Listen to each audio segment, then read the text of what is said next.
Welcome to Pathways to Stillness. I'm Dr. Gary Irwin-Kenyon, a gerontologist and Tai Chi instructor.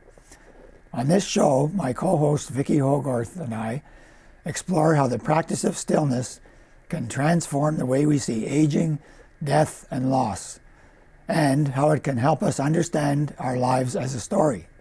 I'm thrilled to be joining you again on the couch, Gary. Today we're delving into the topic of aging, which I imagine will be on for quite a few episodes. Why do you want to start off with aging as a topic? Well, it is a topical topic. Of course, it's always been around. But I find today where a lot of people are much more aware of what's happening as they go through. First of all, more of us are living longer, right? The fastest growing group demographically are 100 plus people, believe it or not, proportionate to the group. So a lot of us are living much longer, and so there's a question of why. You know, what is our meaning and purpose as human beings, way beyond reproduction, and for most of us, way beyond a work life, although that's changing quite a bit. But I think it's important to point out that a lot of what we understand about aging comes from the way we're treated from the outside. So when we get to a certain age, whatever that is, and we don't know what that is, 65, 70, 50, depends what you look at, people start buying into the feeling of being old. And our social structure puts us in that position. Mm-hmm. There's even a word called ageism, which is a kind of prejudice against older people. Until we got rid of mandatory retirement, you were let go at 65 years of age. Now we have something called old age security. I hate that name because really, what is old? Nobody knows what's old. Mm-hmm. I had a colleague some years ago who was an 85-year-old nun, and she said she used to take care of the old nuns in the convent. So that might give you an idea. We tend to be looked at as being old, but it's something that we decide to buy into, really. Mm-hmm. There are other ways to look at aging. We often like to tell ourselves it's a privilege to grow older, and yet so many of us still have a hard time rationalizing the changes. I know that I'm at an age now where wrinkles are starting to set in.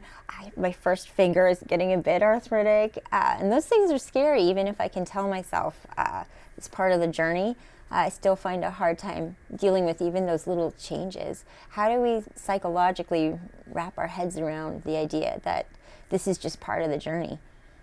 Well, I think there are different ways of, we can try to find a different way of looking at ourselves. That's not totally just the physical body. I mean, it's pretty well a lost cause that expecting that the physical body is going to go on forever. So we need to kind of move to a different perspective of who we are.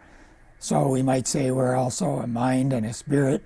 Now our mind can be affected by aging as well if you get dementia, for example. That's not everybody, which is kind of a stereotype too, that we're all going to become senile or demented if we get to a certain age. And that's not true. Of course, it's not a nice condition, but even people with dementia can be helped to have quality of life. So it's a matter of moving to, say, one of the suggestions I have is trying to look at your life as a story. So you have a physical story, but you also have a social story, an inside story. Sometimes we call it inner aging as opposed to outer aging. And if you ask people how old do they think they are, most people really don't have an answer to that. There's no switch that turns on when we get to a certain age. So people will say, well, actually, if I feel like I was like in my 30s or 40s or 50s, and they could be 80 or 90. So you can learn to look at yourself in a different way and then with stillness practice, which we'll talk a lot about on this show, with stillness practice, that can help you take a broader view, step back, take a broader view of who you are. So we aren't just that physical body. And these days there are many different ways to work with those changes or losses as we get older. Mm-hmm. You taught a course on death and dying in university. I'm surprised to hear how many young people actually wanted to take this course. Why do you think it's such a popular topic for people of any age to consider, even when they seem to be at the prime or almost prime of their lives? Yeah, well, that's taking the journey to the end, if we think it's an end, and we can talk about that. But yes, I taught a course for about 35 years at St. Thomas University on death and dying. The course was always full, had a waiting list, and some of my colleagues said, why would you teach a course like that, first of all? Because we're a death-denying society, still largely. Why would you teach a course like that? And why would young people take a course like that? Well, I found some was out of interest, but many of them had already had major life experiences, like suicide of somebody close to them, an illness of their own, parents, grandparents, all kinds of things had occurred to them because they were asked to write a learning paper at the end of the course. And they would write their own opinions and their own experiences. So many of them had already gone through big stuff. Another reason, a big reason they wanted to take the course is they said, nobody wants to talk about this at home, and I want to talk about it. So now, another part of this is that many of them would say, many of these stories about what happened to them, at the end of it they said, I found new meaning. I found new meaning in my life by going through these awful experiences, either suffering, either myself or somebody else I know going through these experiences. Wow. And after teaching a course like that for over 30 years, what did you garner from it, even as a gerontologist? What did you take from the feedback you got from that course and what you learned from even the essays that some of your students wrote? Well, of course, it's an honor for them to share pretty confidential stuff with me. For myself, I learned that maybe this journey is not, 70 if you get that far, and then it's over. Maybe there's more to this. Maybe there's more to the meaning of suffering that from an existentialist point of view, we wouldn't set it up that, most of us wouldn't set it up that way, right? To have to go through all this stuff that we take as pain and suffering. But if we don't, maybe there's a different way to look at all of this, and maybe we can find pathways to accept. This is where the stillness part and the Tai Chi part of what I talk about in my book, because we learn in Tai Chi to find more stillness, and it's about acceptance, yielding, giving in, not giving up, but giving in to the big winds blowing. You might not be able to control it, but you need not give up either. You can kind of let it come at you and try and move with it. Now, in our culture, that's not very common still. Although there are probably more people out there with stories about this than we think. But that's really what it's about. We don't really know. Going to the existentialists again, like Martin Heidegger, the German existentialist, he said basically we're thrown into the world. We didn't really know that we were coming, that we were coming into the world. I'm using my own words. We don't really have a rule book to guide us. Just do this, this, and this, and you'll be okay. We're kind of having to create or discover our own meaning for our own life. And that can be, so we don't need, from that point of view, we need not give up. We may be able to find that meaning by exploring, in my way of looking at things these days, by exploring our pathways. Step back, take a breath, and see what's out there that you might find might work for you to help you find some peace while your body is not doing what you not doing what you would like it to do to a large extent. How do you kick against those societal pressures, to that obsession with youth that we seem to be seeing everywhere we look? How do you avoid that when you're trying to see your life as a story and accept aging as a privilege and part of the journey? Well, I think you have to it takes a bit of courage to not buy into the stereotypes, and I guess to look for people, places, things, settings that give value to older adults or being an older person. In the First Nations tradition, for example, old people are not called old, they're elders. So they're respected, they're said to have wisdom of experience, and so you go to them for help. So outside that tradition, we can all do that. One of my older friends died a couple of years ago at 93.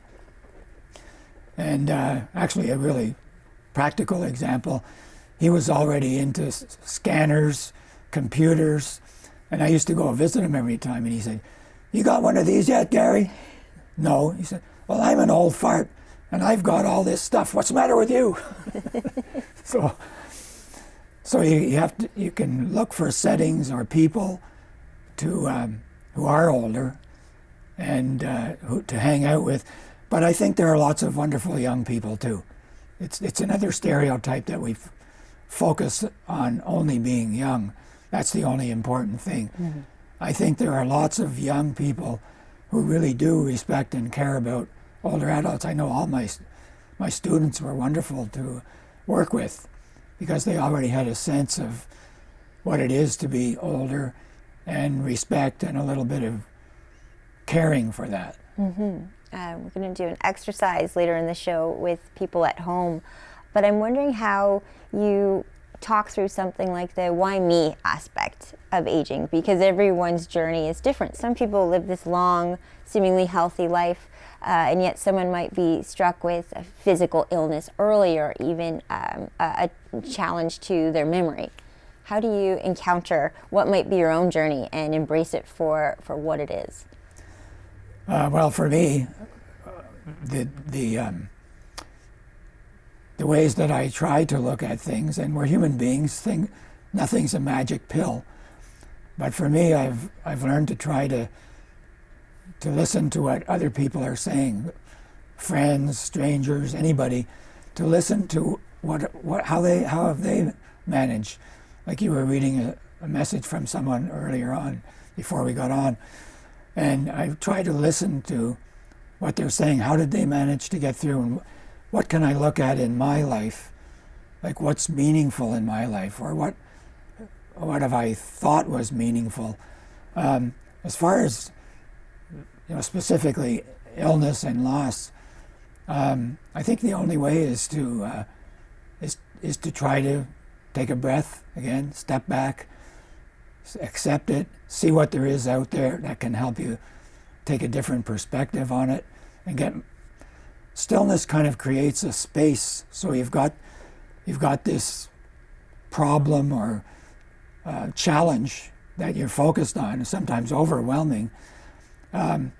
Stillness practice, whatever form it takes, and we talk more about those later, but it kind of creates a space around this so that the challenge is only a part of your life. One of my colleagues does a lot of work with depression, and he's a narrative psychologist, looks at life as a story, and so he tries to help his patients. They will come to him and say, "I'm a depressed person." And he'll say, "No, why don't we see you're a person with depression?" Mm-hmm. So we try to see that depression is an issue, but it's only part of who you are. So what are the other parts of who you are? Maybe you have friends, you have family members, you're in love. So we try to try to look at the bigger picture so that doesn't overwhelm you so much. That's one way to do it. So in my book and in what we're talking about, I use Tai Chi or meditation, but I also talk about any kind of practice in life, gardening. People have all kinds of collecting something, things that get you up in the morning. And that could be many, many things. And that can help you take the edge off. Another way to deal with, especially with physical conditions or emotional problems, is similar to what I just talked about, mindfulness practice. And there's a center in Fredericton run by a wonderful doctor by the name of Bill Cook. And he used to be a plastic surgeon, and he couldn't practice anymore. So he learned yoga and mindfulness and opened a practice where he helps people with that approach. Now, it's also very unique because Medicare actually helps pay for his mindfulness practice. So you can go to him and be assessed, and he invites you to a course, an 8-week course, how to deal with all these conditions from a mindfulness point of view. Now, you may need medicine, you may need other interventions, other ways of helping, but this is another way, equally important, that, again, our culture and our healthcare system, it has enough problems as it is, but we should be doing much more of this type of healing. We actually asked people at home to write in their experiences of aging for this episode, and we heard from a number of people. One lady said one of the things that she found interesting was finding love again at 59. And another man said that one of the joys he has felt is finding new things such as pickleball in an older age, but also accepting that maybe he wasn't as athletic as he was in his youth. And one of the main themes that came through with aging was not really about the person's own journey, but dealing with the loss of friends and family, people around them. How do you have those intersecting arches with your life when you see the rest of your life, people you love, maybe die or get older before you? How does that also feed into your own acceptance of aging? Yeah, that's if you've always been connected, out there in some way with whether it's a church or a social club or physical activity or a coffee. I have several people I meet every so often for coffee, and that's very important to me, to work with loneliness or aloneness is not the same as loneliness, but when I'm feeling lonely, that's how I help myself to connect. If you don't have a partner and you've lost a lot of people in your life, then, here in St. Andrews, we have many programs for older adults now. The last year especially, we've really, there are many wonderful programs and ways to get together, spindrifters and things through the Seniors Resource Center here and the town. The town's been very active too. So you can't replace losses like that, but you can find new connections and new meaning in new relationships. But I just wanted to throw there's a comedian that I just discovered on YouTube. Andy Huggins is his name, and he's 75, 76 years old, and jokes about aging. He's really funny. And one of the jokes he said is, he said, I don't want to go on a dating site, but he said, I wouldn't mind getting married. He said, I'm 76, and I think I'm ready for a lifelong commitment. But I think it's a matter of being willing to look at something new, to go out. Now, some people are happy, with more solitude. But when you've lost a lot of people, or you can volunteer. We say in Canada, if there were no volunteers, the country would probably fall apart. So there's a need for reaching out to other people that might, of course I'm biased, but I teach Tai Chi in nursing homes. And it's a wonderful experience because I find I'm connecting with a lot of people who have lost possessions, jobs, loved ones, family. They've lost all these things. And but when I go connect with them, many times they're there. They're really there with me, and it feels so good. A genuine connection. So there's something, if you're on your own a lot and you need that connection, there are many different ways of connecting with other people. Online, of course, too, but that isn't the be-all and end-all. For people at home, we are going to be using your book, Pathways to Stillness, as our guide to this show. We're going to do an exercise from it today on this topic. Can you tell people, though, Gary, if they do want to get the book to follow along as well, where it's available? It's available on Amazon, Indigo. It's also from the publisher Friesen Press. And it's available, actually, my website is pathwaystostillness.org, and you could always reach me that way, and I could probably send you out a book if I sell 1,000 copies. If 1,000 people want it, we'll see. But anyway, you could reach me that way. It's also for sale in St. Andrews at McGuire's Cafe and Sunbury Shores. Nice. What exercise will we be doing for this particular episode from the book? Well, I thought I'd ask the listeners to try an exercise at home about aging and also time.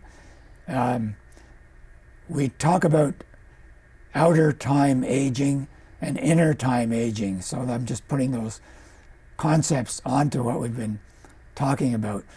So we don't really know what time is, which I'd like to talk about more in another show. And we don't really know what aging is. About changing for sure, but where it's going and how it's happening is still a mystery. So if you want to try something, we said that we can say that in the present moment there's stillness. So in the present moment in your story, if you can quiet down, take a breath, you might find some stillness. So I'm asking, think about your own experiences when you've been out of time. There's no past or future. Are there areas of your life where you could be more present in time, in present time? For example, my daughter has discovered that time stops when she's present and genuinely listening to another person's story. If you wish, try to identify 3 ideas and actions that could help time stop for you by connecting with yourself inside or with other people, as we were just talking about. And in this way could invite more stillness into your life. Wonderful. All right. Well, the next episode, we could start off by talking about how we both and viewers at home did with this exercise. I'd love to end the show, though, with another exercise, a stillness exercise. What should we do today? Right. I thought a good one to do the wave. It's a good one to do with Tai Chi. You don't have to do a lot of different moves. It's more about relaxing and resting into fewer moves.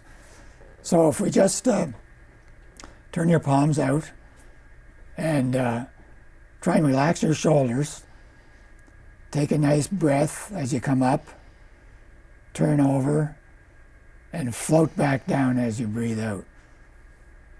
So just like you're in when you're coming down, so nice breath in, over, float back down just like you're in the water, out in the bay having a swim, but not today. There, a couple more times, in and out. Say 2 more, in and out. And last one. And I know, very good. Yeah. So you can try that at home. Number of times doesn't really matter, half a dozen, whatever. If it feels good and you're not having adverse effects, just feel free to do it more often. Right, well, I think this is a show we could all use a lot more of right now. So thank you again, Gary, for hosting. I look forward to the next episode. Thank you for being here today, Vicki. And thank you all for coming out. And I look forward to seeing you on the next episode of Pathways to Stillness.